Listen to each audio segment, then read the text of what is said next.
Hello, I'm Pat O'Hare, Chief Market Analyst for Briefing.com. Today is Monday, February 25th. It didn't take an earnings report from home improvement retailer Lowe's to expose the fact that the housing market is quite poor right now. Nevertheless, Lowe's contributed its 2 cents to the matter with a fourth quarter and year-end earnings report that speaks to the weak state of things for the company and the industry. The challenges were reflected in a series of negative numbers that pertain to Lowe's operating performance.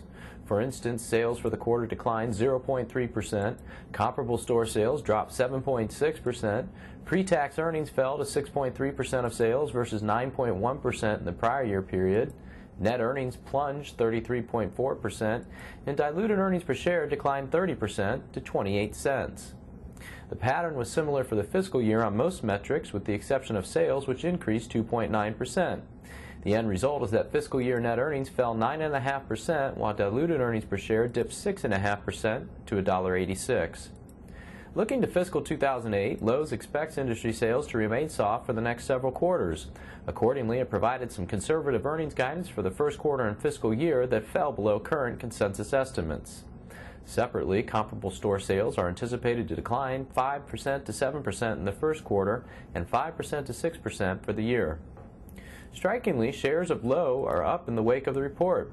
The gains, however, were not realized until after the existing home sales report for January came in better than expected and revealed a slower pace of deceleration in sales. On the margin, that's a positive consideration as it suggests a bottom may soon be hit. A pickup in housing activity or even a stabilization at this point is precisely what Lowe's and competitor Home Depot need to restore some confidence in their beleaguered stocks, which have fallen along with earnings prospects. At its current price, Lowe trades at roughly 15.8 times estimated earnings. That's a bit rich considering the company's earnings per share are projected to decline close to 20% in fiscal 2008. This stock, though, is going to move more on market sentiment right now than it is on earnings expectations.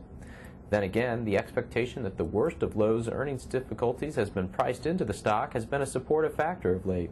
Since the start of the year, shares of Lowe have risen 8.4% versus a 7.3% decline for the S&P 500.